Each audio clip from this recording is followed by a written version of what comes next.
All right. We're going to get going a little early here. This is the first time for most people where they've been to a conference where they're actually on schedule, ahead of schedule. A couple of things I just want to mention first. Doug Ermschler put together this august panel, and he's sort of a 1990s guy. You can tell he's a 1990s guy because all these guys here, they sent us their 1990s pictures. All right. I'm going to let them introduce themselves, and what they're going to do is we're going to have a series of questions. The first question is going to be really a no-brainer. It'll be the one where they can do the blatant self-promotion. You got to keep that to a minimum, okay? Blatant self-promotion, but to a minimum. Then a couple other things I'd like to mention is somebody told me last night University of Florida #1 in basketball. Yeah. But here's the real question. When you see an orange and blue lanyard like this, is there anybody in the room who actually thinks University of Florida versus University of Virginia's basketball team? No joke. All right. I thought it was pretty funny. Didn't work.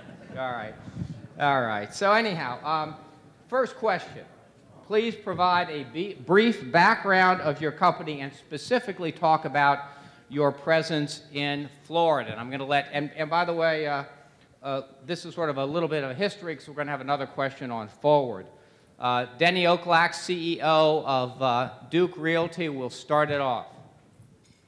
Thank you, John. As John said, I'm CEO of Duke Realty. We're headquartered in Indianapolis. We've got a presence throughout the country. We own about 153 million square feet around the country.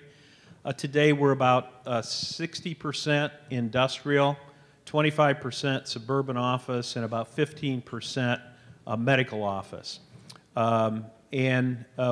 We've been a publicly traded REIT for a long time. John and I were just talking. We both, in his previous public company, we both went public back in 1993, so it was 20 years last year. In Florida, we have a big presence both here in Central Florida, in Tampa, and Orlando. We own about 12 million square feet here in Florida. It's about a little bit over 9 million square feet of that is in the industrial product.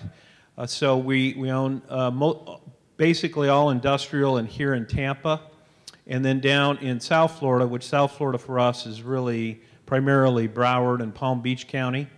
We own some industrial space down there, and then we own a couple million square feet of suburban office, really all in Broward County.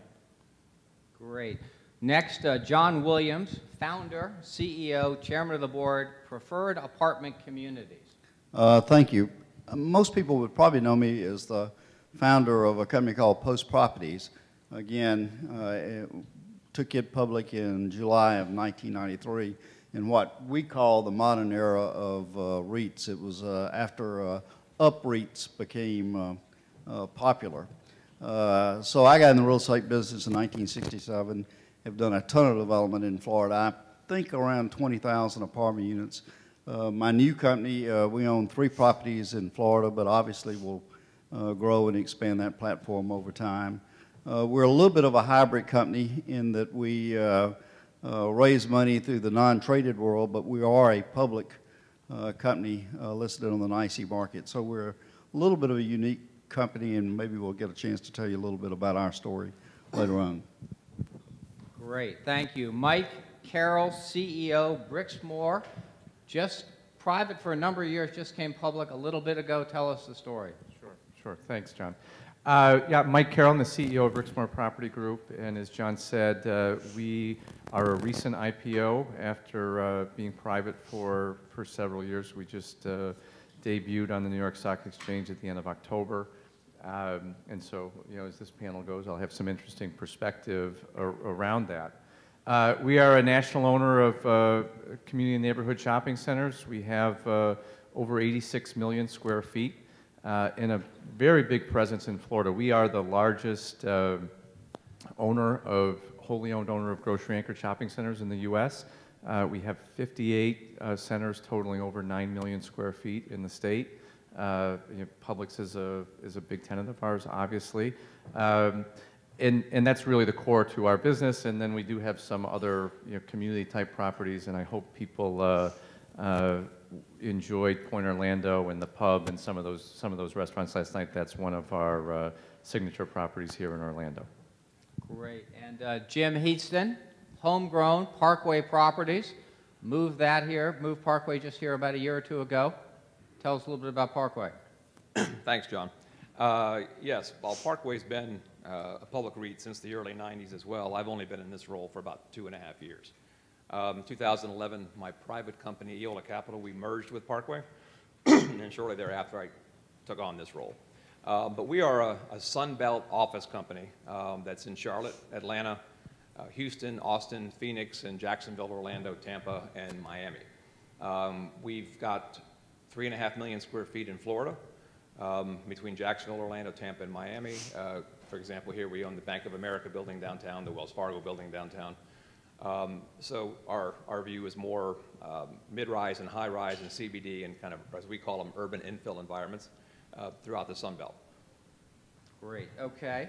We'll go back to Denny here. Since the great financial crisis, real estate world has gotten a lot better, allowed each of you to make significant changes to your company. Can you talk about those changes and whether the net result of the changes in the last 4 or 5 years was a increased exposure to the great state of Florida or a downsizing? Well, for Duke Realty, looking back, really, I would say as we were coming out of, as John calls it, the great financial crisis back in 2009, we really took another hard look at our business. And at the time, we were about 55% suburban office and about 35% bulk industrial, and we had just a little bit of retail and MOB. And we really looked at what had happened, over at the time, maybe 15 years as a public company, but particularly looking at what had happened during the downturn. And we made the strategic decision then to really reposition the portfolio to be really more bulk industrial and medical office, which was a relatively new business for us, but a growing business at the time. So our target to hit at the end of 2013 was 60% bulk industrial, 25% suburban office, and 15% MOB. And we were actually successful at doing that. And really looking back at the reason, when you look at being a publicly traded company and looking at consistency of earnings, consistency of AFFO, which Ross Nussbaum said this morning, that's one of the key measures that he looks at, is the AFFO or AFFO per share of a company. And the suburban office business, while there's a lot of opportunities to do well and make a lot of money in suburban office, it's a very cyclical business. It has high capital expenditures. And we just decided we wanted to reduce our exposure to that and really look at industrial and the medical office, which are both very consistent, very steady pieces of business. So from basically the end of 2009 through the end of 2013, we did about $3 billion of dispositions, about $3 billion of acquisitions, and about $1.5 billion of development to reposition the portfolio. And you did one transaction every? We did one either disposition or acquisition every 8 business days during that 4-year period. Astounding. Okay. John Williams is a pretty active guy, but I don't think he does a deal every 8 days. Tell us what you've been up to in the last 4 years since the great financial crisis. Well, going back to my earlier days at Post, we were a very typical REIT. Lots of debt, lots of product, literally all over the country. And when I had a chance to start another public company a few years ago, we had some things that we wanted to do differently. One of them relates to debt. We, as a public company, have no debt other than a very small revolver.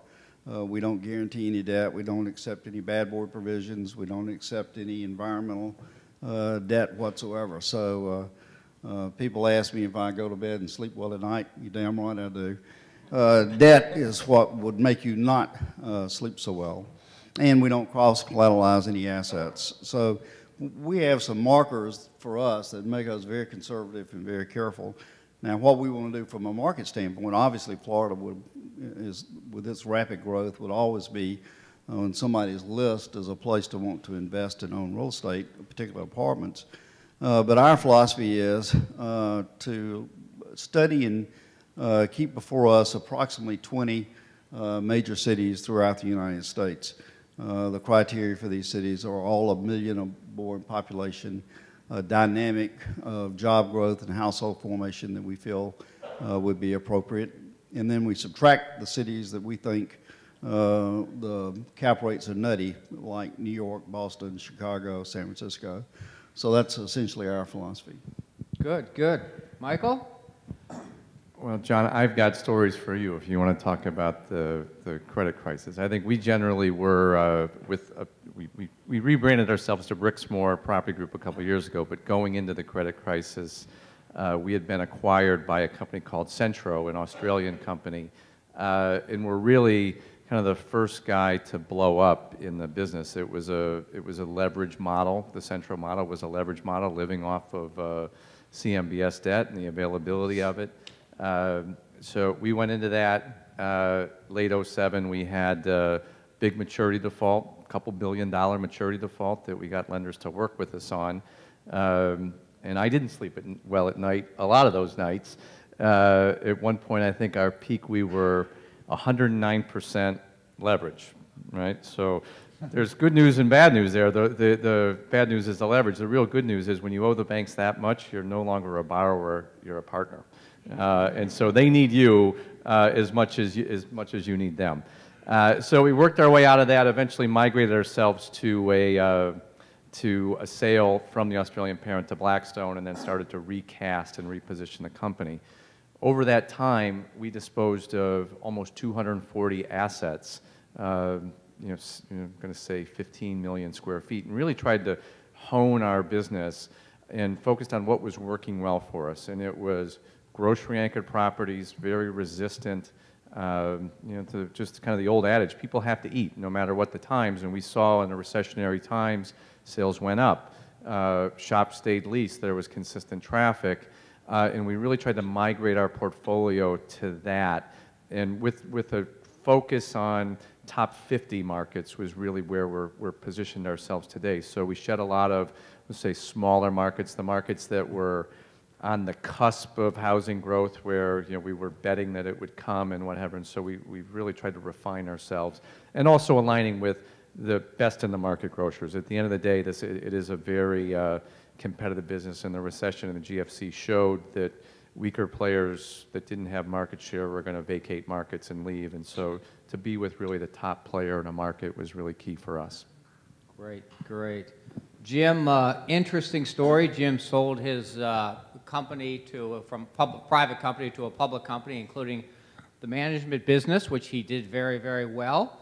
Was going to be a partner with the public company, and the next thing you know, it's no longer headquartered in Jackson, it's headquartered in Orlando, and the stock, congratulations, Jim, I think hit a low of about 9 and maybe is about 18, 2 or 3 years later.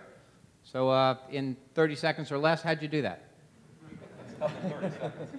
Well, I don't think I knew it was as bad as it was when I went in, okay? This is Parkway, Jackson. Parkway and Jackson. I think the problem for Parkway was, the recession hit. The assets they owned were in secondary and tertiary markets, Jackson, Richmond, Columbia, and they were poor quality assets. To Denny's point, I mean, they were getting $17 rents and putting $30 in TI. The math just didn't work. So immediately when we came in, and they were over-levered at the same time.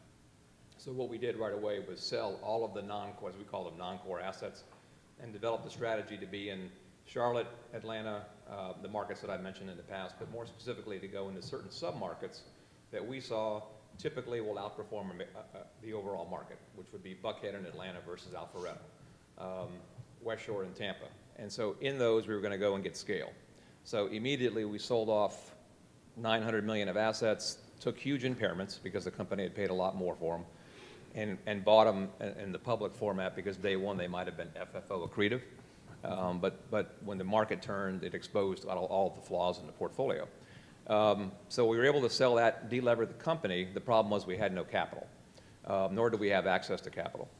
And then we were able to bring, once we changed the strategy, got rid of the bad assets, we were able to bring in a private equity group, TPG, Texas Pacific Group out of San Francisco. They manage $46 billion fund.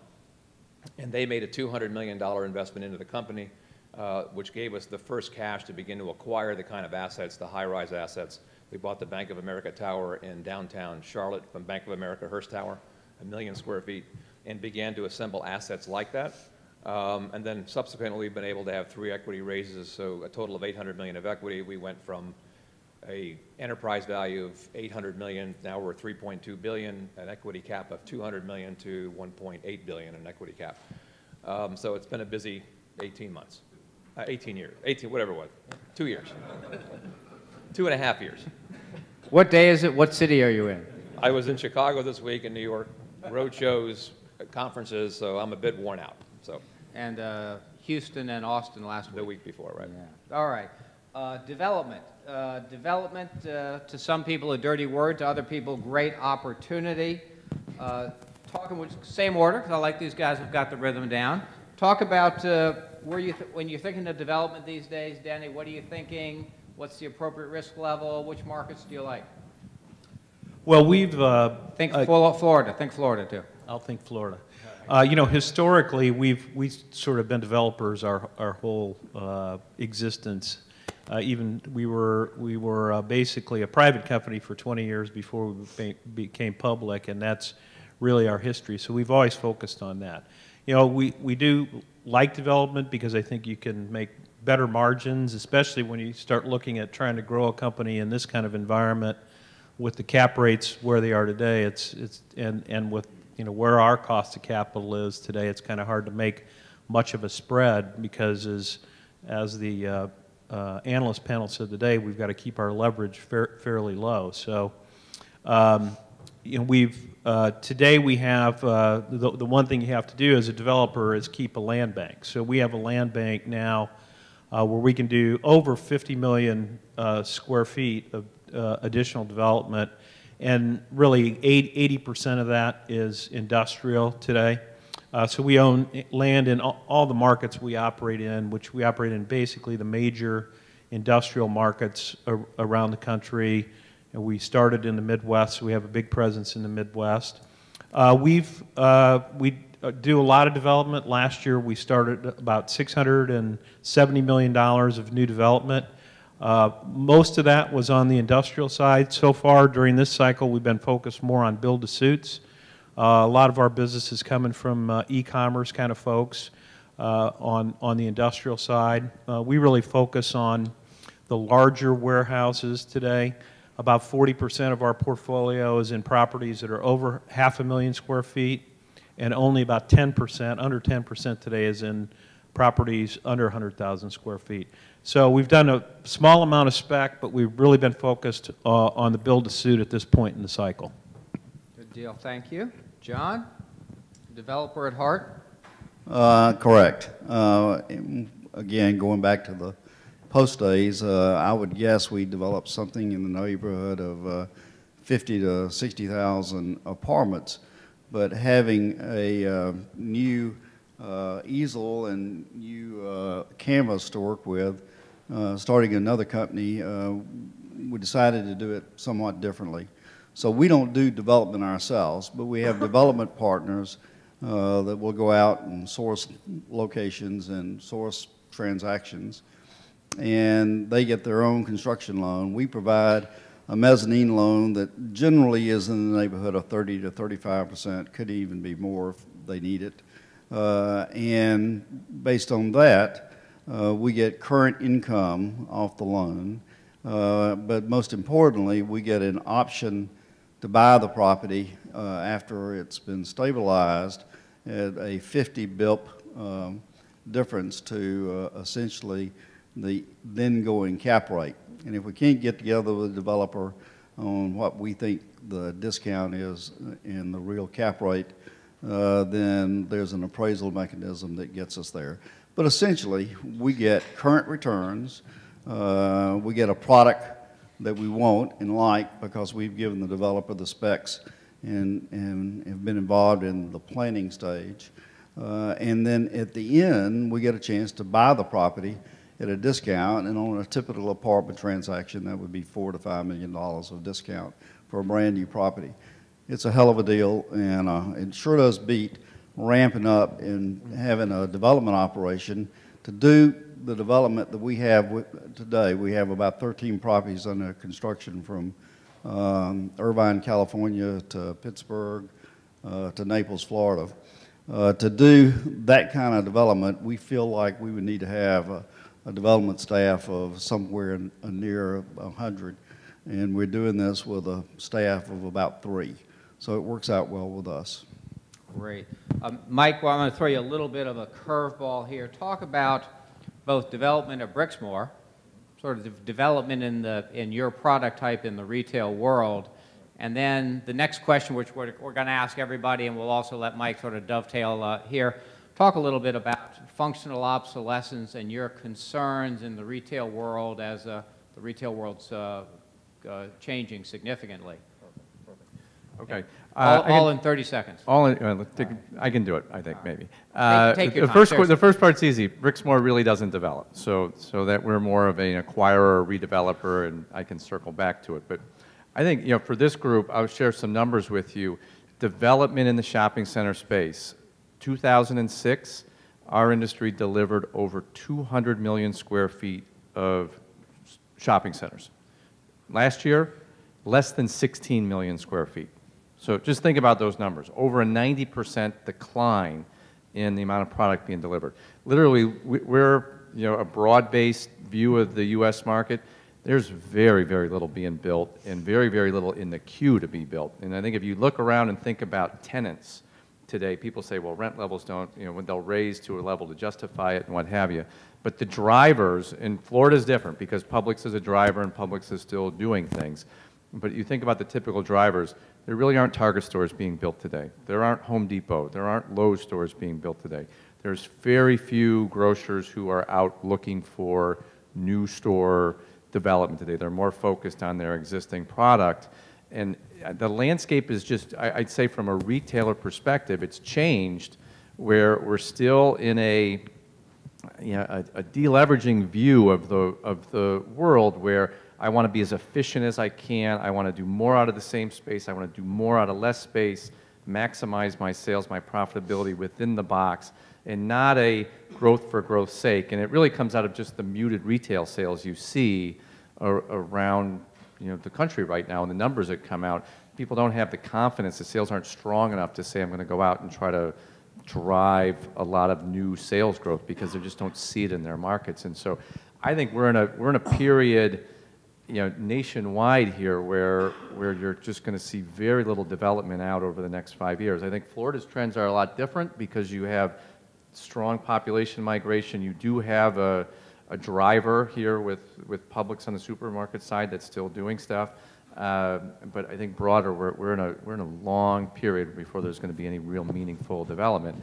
And you know, that's good news for somebody who owns a lot of properties like us. We were raising occupancy and picked up in the state of Florida last year 200 basis points of occupancy across our portfolio, which is more meaningful than any other market I can think of, that kind of driver. So that's been something. And then obsolescence, you know, we're really focused on redevelopment, and that is curing that functional obsolescence, continuing to refresh, continuing to rebuild, and you know, doing things with Publix where we're knocking down existing stores that are old prototypes and building right back in the same space, almost the identical size store, but fresher, more efficient, new prototype, and trying to do that wherever we can. It's a big piece of our program. We've invested the last 2 years over $350 million into that effort across our portfolio, and we're continuing to really drive you know, more of that. I think this business is dynamic. It's always changing. You always have to be on the lookout for obsolescence. If you don't, you're going to end up, you know, as one of the panelists said,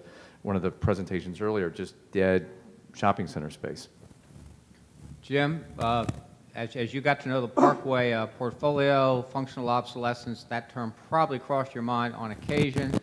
Sort of talk about how you dealt with it, what you think's happening, and also talk about your dabbling in the development world also. Well, first of all, Parkway does not develop. We're not a development company at all. To the extent we would develop, we would bring in a fee developer to handle the process. And what we've done is a number of the properties that we've purchased, as part of the purchase price for very nominal extra cost, we've had a pad that might have been the last phase of a project. But to go out and buy land and actually plan a development is something we do. And also in the office space, just to your point, the demand is such that across all of our markets, with the exception of Houston, there is little to no development occurring because rents need to go about another 20% on average than what they are today to support new development. I mean, if you think about the obsolescence factor, the office got hugely developed in the 80s. In terms of if you look at a graph of how much was built during that period of time, and Houston is the poster child for that. In the late 70s, early 80s, I don't know if the number's half, but it's close to half of what they have as inventory was built then. So when you go to Houston, they are tearing down existing buildings to build new. Now they have a demand that supports that. They had 4.9 million feet of absorption last year. We have a pad in that. We have a pad in Houston contiguous to our property, so that would be more of a build-to-suit if the opportunity came, but we don't develop. I have done an awful lot of redevelopment. I was more comfortable buying either an empty building or a half-empty building and developing it because the office timeline from beginning to end, in my view, was just a little bit too long to take the risk that market conditions could change. Or if I bought an asset, I kind of knew what my downside was on the cost, and then it was a function of what the market might do over that near term, not over a 2.5 or 3 year period. Parkway, we actually are going to start one development in Phoenix. We own 4 properties in Tempe near Arizona State. That market has gone from 20% vacant to 3% vacant. All 4 of our buildings are 96% leased and above. Rents have gone from $24 to $32. We bought the pad and the extra garage came with the property, so we paid 25 cents on the dollar. So our basis is much lower than what somebody else could build on. So in that case, we are going this year, and we are going spec. Good. Okay, just a quick break. Is Paul Whalen still in the room? Gone? Okay. All right, let me ask you this. The economy is recovering nationally anywhere from average to average. However, it differs in different states, different markets, et cetera. All of you have a national footprint. Can you talk a little bit about where you see really strong growth, where you see moderate growth, and where you see some real dormant situations? Denny? Yeah, I'll first start with the industrial side since that's our biggest product type today. And really the industrial business has been strong, I would say, across the country. And all the major markets are really doing well.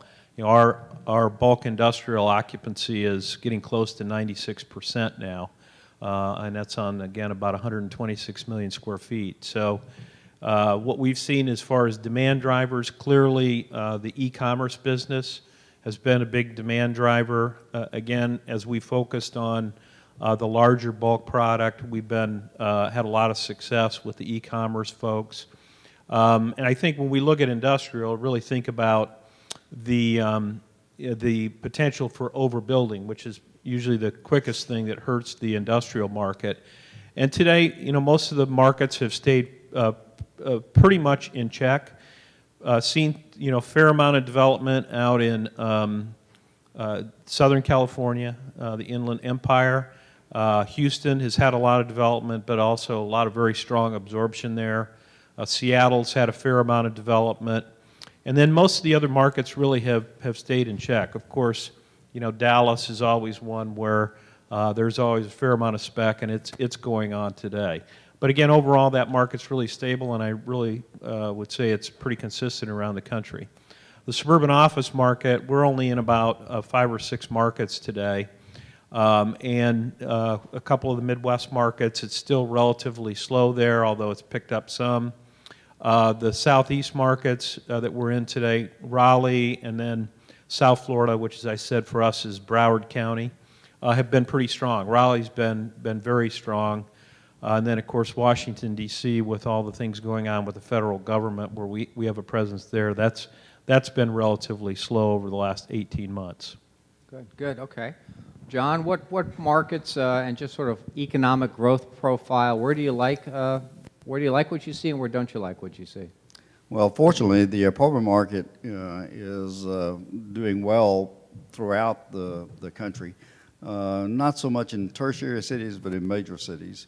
And it's really driven by a phenomenon that I'm somewhat surprised at. That's low supply, modestly low supply as compared to other cycles. If you go back to 74 or 89, we had huge spikes in apartment construction. We're not seeing that currently. It appears that construction lenders are more restrained. Entitlements are tough to get. So production is relatively modest. But on the other side of the coin, we're having sort of a sea change in the housing industry. If you go back to 2004 and 2005, we peaked out at home ownership just at 70%. Now that 70% was artificially driven by no-doc loans, teaser rates, CRA emphasis, and other things that gave us an incredibly artificial single-family home market. And as you know, that is now dropping dramatically. Some economists say we'll get back to historical norms of around 60% home ownership, household home ownership. Some say 50%. The pendulum might swing a little bit further the other side. So to give you the scale of that, for every 1% drop, and that's 1,100,000 renters or owners that are cycling into something else. They're not all going into apartments. Fortunately, a lot of them are. But some moving back in with mom and dad. They're doubling up, tripling up. They're renting homes. They're renting condos. But we're going through a dramatic change in why and where and how people want to own single-family homes, which has always been the major competitor to the multifamily business. So as this cycle keeps dropping, and we think we're around 65% today, so there's another 5 or 6 million that will have to be recycled into something else if we get back to the historical norm. It's made the apartment business do extremely well without the traditional driver for the apartment business. If you go back and look historically, the apartment business does well when we have job growth. Job growth means we have household formation. Household formation means, guess what? People want to rent apartments. So in the absence of a strong job growth economy, we're doing well, and we're doing extremely well because of this recycling that's occurring throughout the nation. And this is really a nationwide phenomenon. It's not any one single market. I'm going to ask the same question to these two gentlemen, but let me also mention I've got a couple more questions, and then we're going to take questions from the audience. I know Doug's got a couple geared up. You told me about them already, so be ready. Lisa Ramey, are you here, Lisa? All right, you're next, okay, after Doug, so get your A game.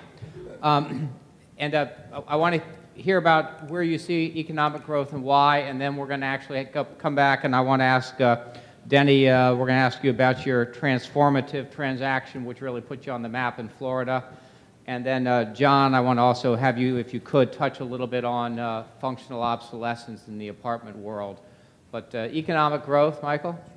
Sure. I'd say very similar to what Denny said. I mean, we are seeing a broad-based improvement and recovery across the country. And given the scope of our business, we look, in last year, our entire portfolio grew at 4%. And if I would isolate that and look at the roughly 25% of our properties are outside of the top 100 markets in the U.S., those actually grew faster. They grew almost a full point faster than the properties that are within the top 100 markets and in the rest of the portfolio. So it just speaks to just the broad-based recovery. I think supply, the lack of new supply is a big part of that. It's helping drive rents in those markets, and quality properties are leasing up, and you're able to push rents as a result of that. And then you do look to what James said. I mean, there's some real hot markets here, and Texas is a place that is just really never even taken a a stumble during the recession. It just really kept on going, and Houston and Dallas are both really big markets for us, and they've done really well. And again, I just have been encouraged. I mean, our Florida market really snapped back over the course of, from 12 over the course of 13. It's really come back strong and continues to have a lot of momentum around it. And we've seen our anchor sales, particularly the grocers, go positive. And visiting with Publix earlier this week, they've seen communicated us very strong comps, and just the flow of people and the migration to Florida for them has come back, and they see it coming back, and I think it's now 600 a day or something like that. So the long-term trends here continue to be what they've always been. People continue to migrate here. It's very tax-friendly, it's climate-friendly, it's business-friendly, and so it's a good place to do business. Jim, you've already touched on this, so can you expand a little bit and talk about what's made Parkway so successful? As you really hit the better business addresses, the high-growth submarkets. Can you talk about not only where you make the macro decisions, but kind of drill down on your micro investment decisions? Sure. I think it's true. In terms of the growth into the submarket strategy we've implemented, if you go around the country, first of all, generally there's been a recovery, but it's been slow. It's in the office business. And I think that's a little bit of a function of some of the changes in the office business, and that people just are using less space because of technology. And so it becomes very important as to where you own your building and how the building is configured. So as I go around the country, obviously Texas has done very well, but still, even the submarkets that we're in, as robust as Houston is or Austin is, it's still a function of which submarket. The submarkets we've chosen, all of which have lower vacancy than the general overall market. You go to Charlotte CBD, done very well. It's 8% vacant, but all of Charlotte's 20%. So what we tried to do was really look at, historically, which submarkets have outperformed. And since we do think pure suburban, and although you can argue a lot of people in New York think all of our markets are suburban regardless of what kind of building you have. That's the truth. I mean, I go up there and it's, you're a suburban company even though all of our buildings are high-rise and mid-rise properties. But as we looked around, we said we have to own the best assets in the best submarkets, and to date, those have helped dramatically in terms of, because they've generally outperformed. The office market overall has been very slow. Actually, Florida, Orlando's been our slowest market to recover. It's recovering, but it's very incremental, whereas Tampa and Miami has done much better. In fact, Miami, we'd like to get more into. They're tearing down some of the B buildings to make way for multifamily and for sale residential. But having that strategy of which markets has helped us a great deal as things have recovered, because the office market, I don't believe it'll become a rising tide lifts all boats as some of the other recoveries have done. So you could just buy whatever building and ultimately that would get leased. I think some of these are going to be no longer relevant as time goes on. So it became very important for us to have the right investment strategy as to which assets in which submarkets. And that's made a huge difference. Our occupancies have improved dramatically. Our NOI margins are way up. Our retention has doubled. Our average rents are, as we talked about before, from being in the high teens, we do deals out between $30 and $40 a square foot with the same level of capital. So our AFFO, our cash flow, has doubled. So it's made a huge difference being in the right markets, submarkets. Great. Okay, Denny, probably ancient history, a distant memory, but a handful of years ago, you can remind us of the quarter was in, because I can't recall. You, in one fell swoop, sold, I think it was 10.1 million square feet of office product to Blackstone for about a little under $1.1 billion, and then you reinvested a lot of that, as much as any of it, in Florida. Can you talk about that whole thought process? Sure, John. Good memory. Obviously, when we were looking at this repositioning, we were downsizing our suburban office, and it was, as you can imagine, during this process, a pretty difficult time to be downsizing suburban office. And when you think that we had to basically reposition about $2 to $2.5 billion in suburban office, and most of our assets were probably in the $25 to $40 million range, that's a lot of transactions. So we were fortunate to be able to do a big transaction with Blackstone, where they bought, as John said, about $1.1 billion of suburban office assets from us. and we exited about 7 markets around the country at the time. So in any of the markets they bought in, they bought everything. And the thing that really made it attractive to Blackstone on that side was, of that $1.1 billion, we only had $30 million of debt on that whole portfolio because we're primarily a corporate unsecured borrower. So they were able to do a major transaction, you know, and as Mike knows, Blackstone likes scale. They like to do big transactions because they can. And it only had $30 million of debt on it, so they were able to put financing on that, very favorable financing for them for their hold period. And then, as John said, we did redeploy a significant amount of that back into South Florida. We acquired all the properties from a company called Premier Realty, which was a privately held company down in South Florida, and we acquired all their properties, and it was about 80% industrial, so about 5 million square feet of industrial, and we had a hard time getting an industrial presence in South Florida because not a lot trades. I'm sure many of you know Ed Mitchell, who runs our Florida operation, and he's a UF grad.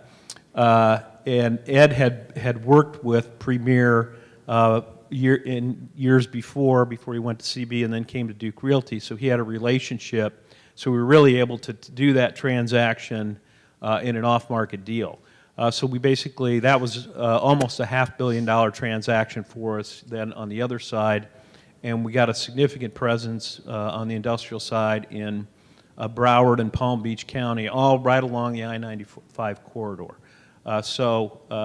Those 2 transactions there were a major part of that repositioning.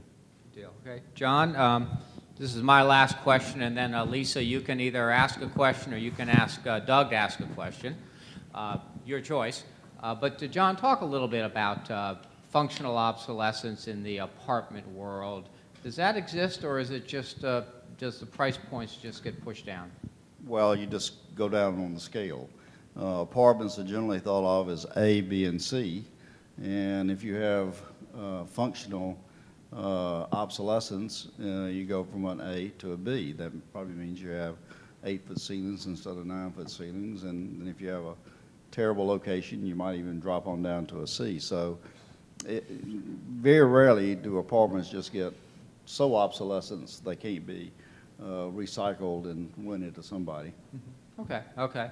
Lisa, would you like to go first, or would you like to have Doug go first? Doug, you got some good questions for us? Sure.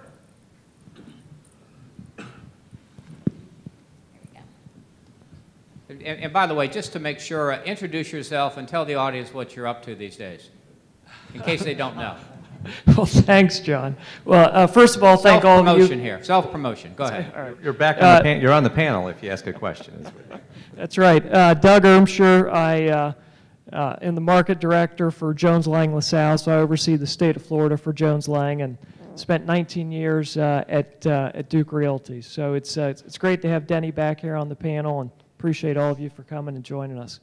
And I guess my first question, which is kind of a follow-up on the question I had for the analyst panel, is when you look at the market today, and I know this is tough to do, that if each of you could tell us, like in the office sector, kind of where you think we are kind of nationally, you know, what inning are we in?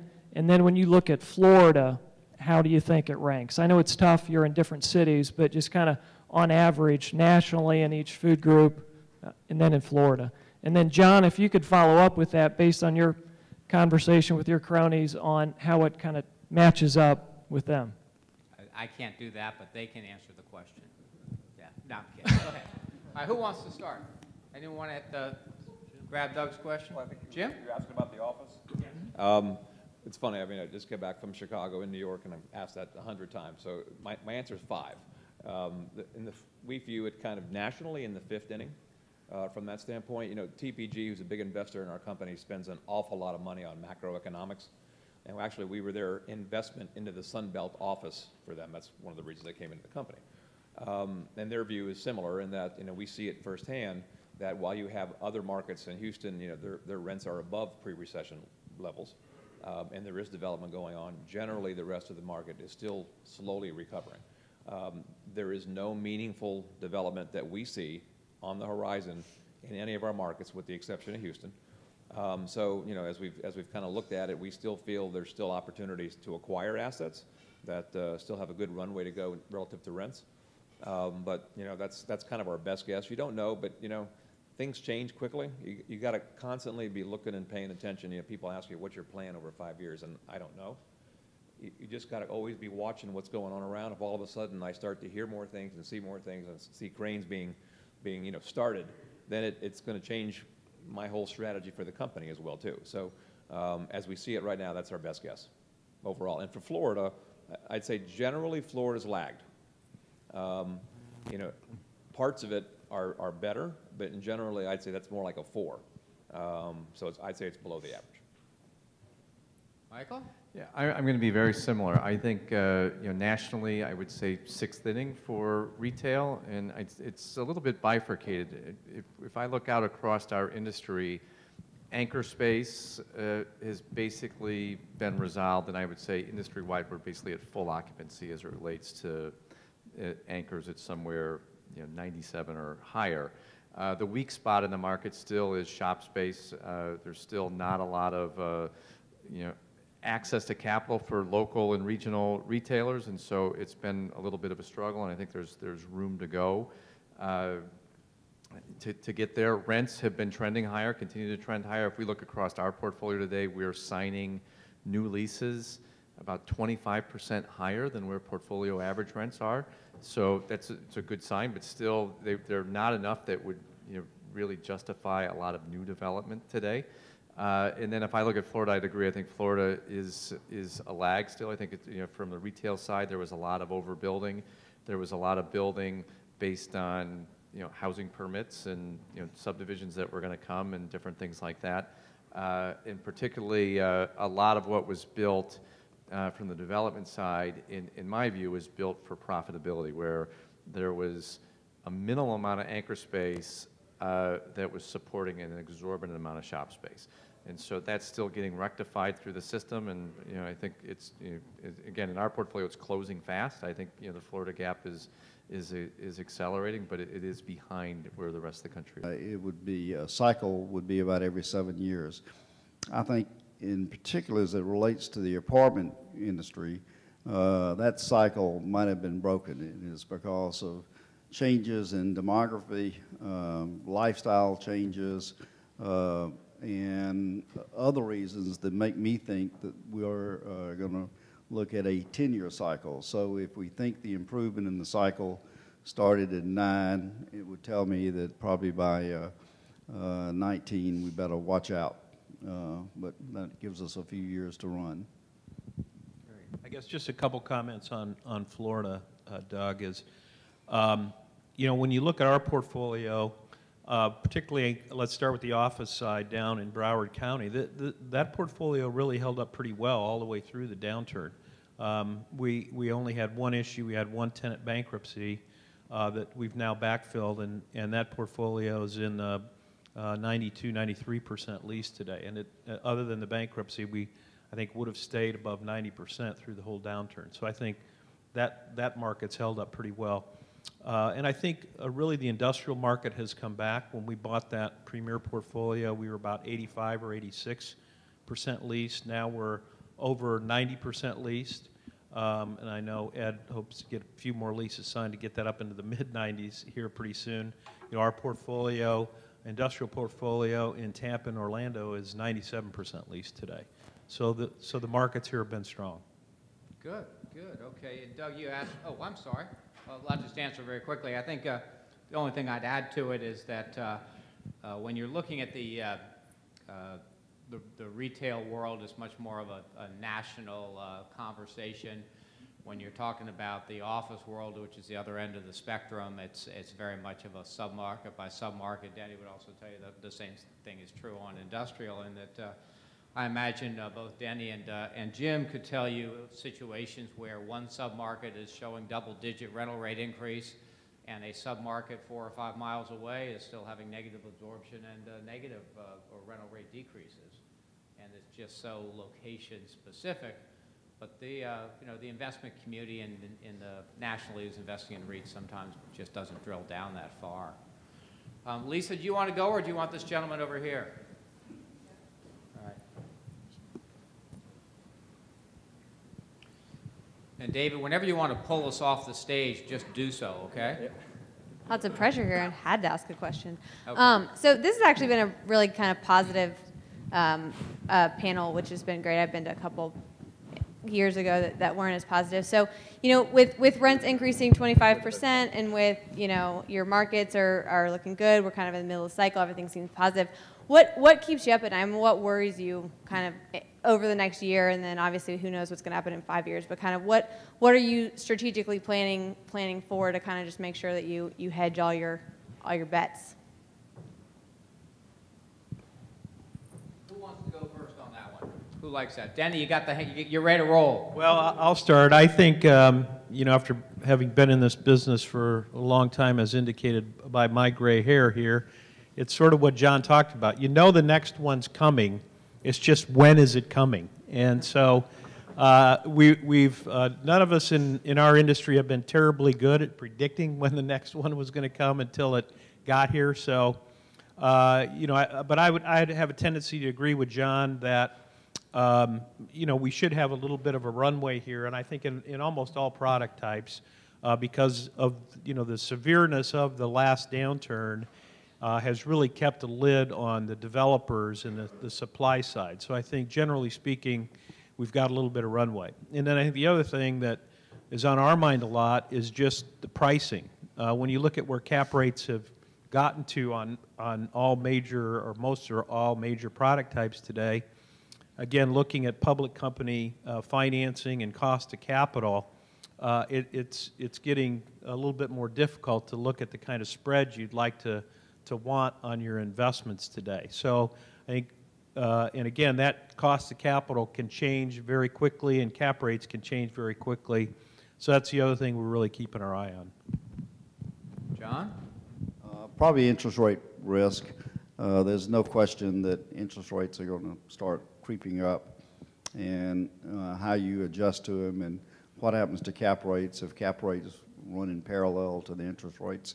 That tends to work, but if cap rates stay low and interest rates go up, that doesn't work so well. So, but there's no question that interest rates are going to be higher. If we're down here at this time next year, you'll see a significant change in the interest rate structure. Right. Michael?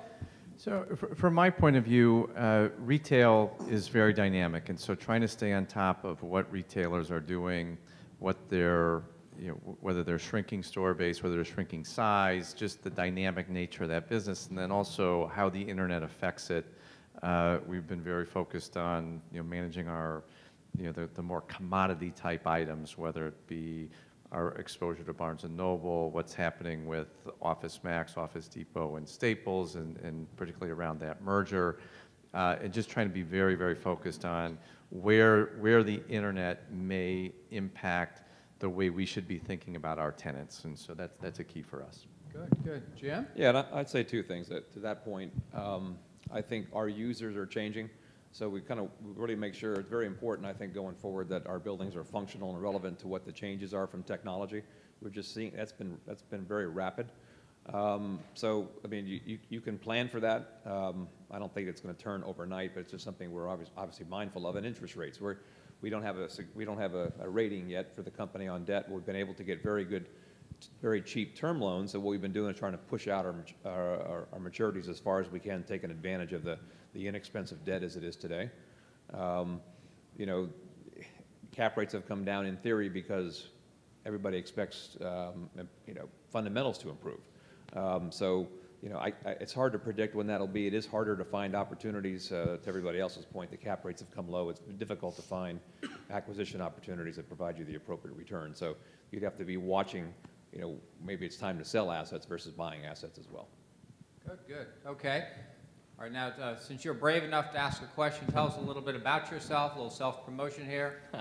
Michael Weinberg with HFF. So I wanted to ask each of you on the different product types that Chris Lineberger mentioned, experiential development coming into play, and I think We're seeing that in the apartment space and some of the expanded common areas and clubhouses, maybe some of the technology and hoteling in the office space. And then, I think, Mike Carroll, you have one of the best examples with the Point here next door, which is a very experiential experience with the lack of redundancy. What are you guys seeing as far as trends in the development in each product type, to enhance those experiences that'll, push your rental rates or, keep your occupancy high? I think, for ours, it's maybe a bit different. I mean, it's really important for us to have a building located that has the amenities. I mean, we're just seeing more and more people who want to live and work in the same area. I mean, you go to Austin, there's a whole move. People don't want to have cars. I mean, so you need to have your assets next to the right amenity base. I mean, the idea of getting in a commute and driving to your suburban building just is something that most people would prefer not to do today, especially the younger generation.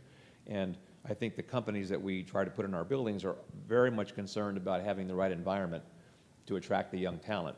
And I mean, obviously the building's got to function right for them in terms of efficiencies, because people are putting in more people in the same square footage.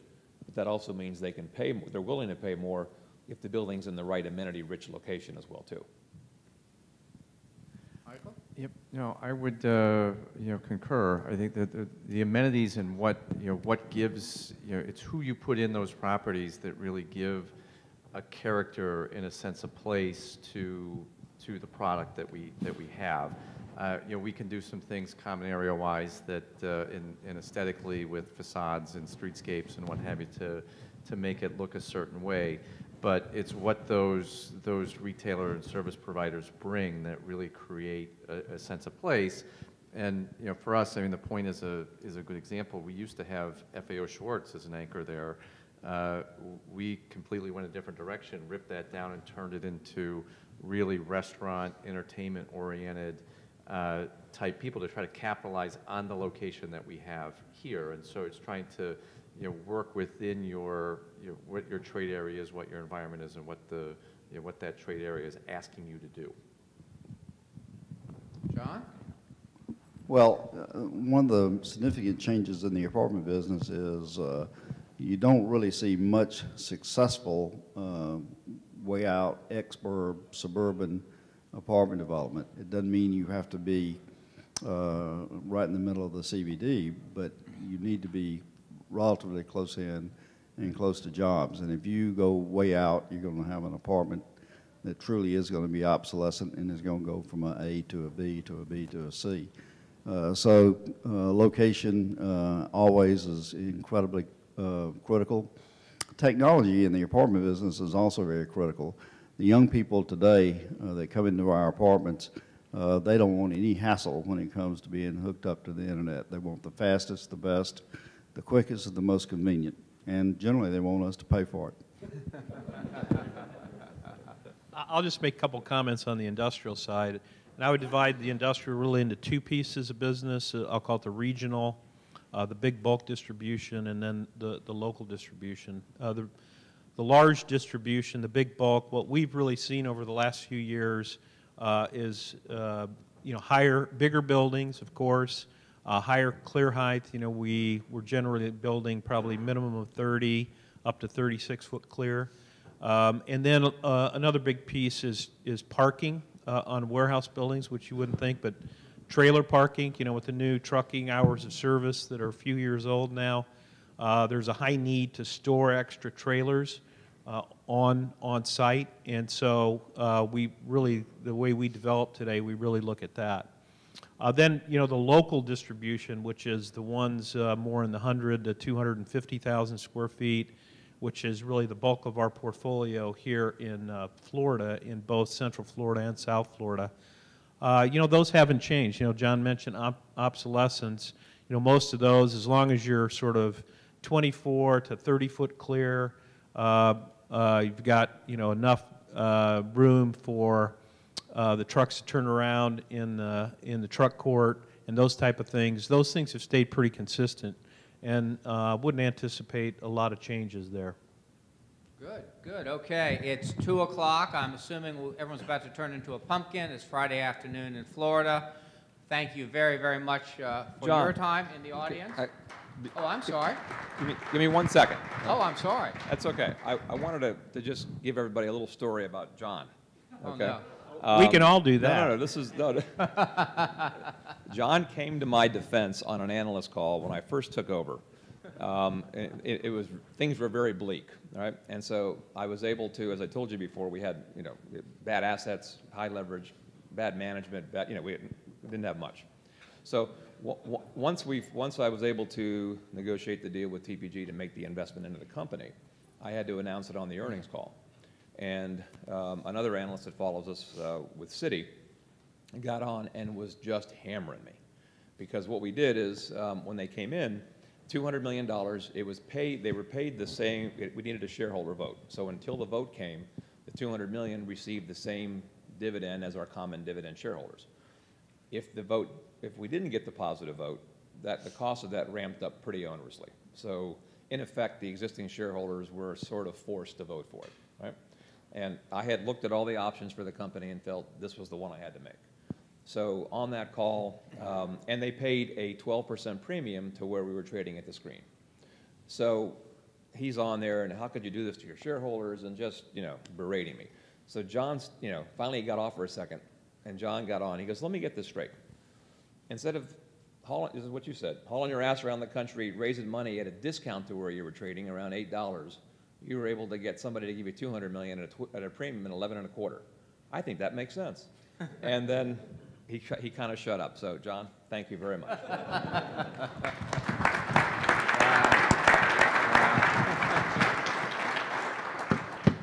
Actually, what I really did was, instead of saying, I think that makes sense, I said, can you explain to me why that isn't a good deal? Right.